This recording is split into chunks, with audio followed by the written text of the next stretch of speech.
So the first song. Alright. The music was such an open space. Yeah, the similar to Anhad right, in the previous movie. Anhad did something that really marked us, in which was utilizing the music score, especially for a channel like ours, which we mainly focus on, movies that have a good music score, a good rating, or at least a music score that makes it interesting enough for us to do a review on it. Kindly do keep that in mind for the recommendations and things like that. Not just classics or not just movies that are like good movies, but the music has to be a big entity of it, and Right. that would be the common theme of the channel. Very often, obvious Feature Friday is all about music. So Anhad did something really well, which was make a music score that also becomes a character in the movie, an entity, a living, breathing entity.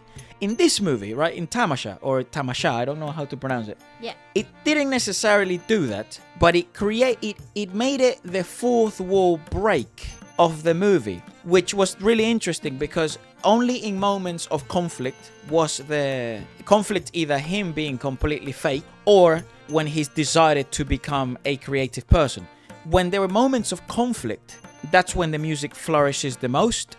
But in moments of pretense, especially when he's basically dead inside because he's living a life of quiet desperation because he's killed a part of him, or at least not killed him because he was able to revive it, so he wasn't dead, but I guess suppress it enough that he was suffocating and he was on the brink of death. The music becomes absent, and that's really smart. Not many movies would decide to do this. I think that's probably an AR magic bit there, because most movies would ignore that, and that kind of would break the immersion. Movies and music scores usually, they traditionally go hand in hand with scenes and things along that nature. But if you strip it away in the appropriate moments and make it predictable in that sense, not predictable to the audience, but subconsciously predictable. Like if you were really paying attention to the details there, you would notice that in the scene where they're walking towards the apartment for the first time, they go up, right? There's no music. Wonderful movie in that sense, in terms of writing and the premise of it. What wonderful message it has.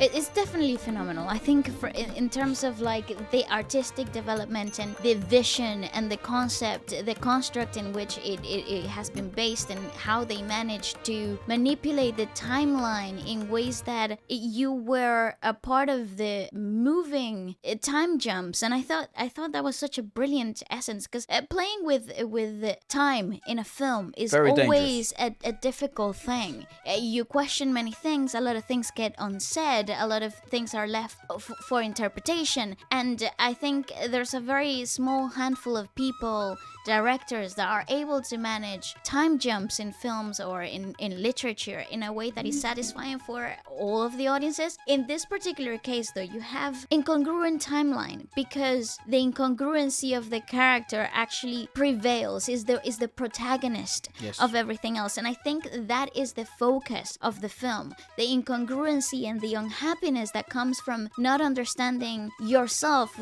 to a deeper, meaningful sort of way, something that really like expresses who you are from the bottom of your soul. And I think the whole addition of the score, of the music score, to me was an amplifier of the psychological turmoil. And to hear the congruency of music score progressing towards the end of the film felt like such a beautiful tying of knots, in like you're wrapping up the film in such a satisfying way. It doesn't feel rushed, it doesn't feel unnecessary, and I love that we get the first thing that we are introduced into is obnoxious, is something hard to Absurd. understand, it's absurdity, it's theatrical, and it's exaggerated. The thing that you Theatrical. know the most, and the theme that repeats itself so often, including the monotony of his life, is the absurdity of his heart, the absurdity and the need for freedom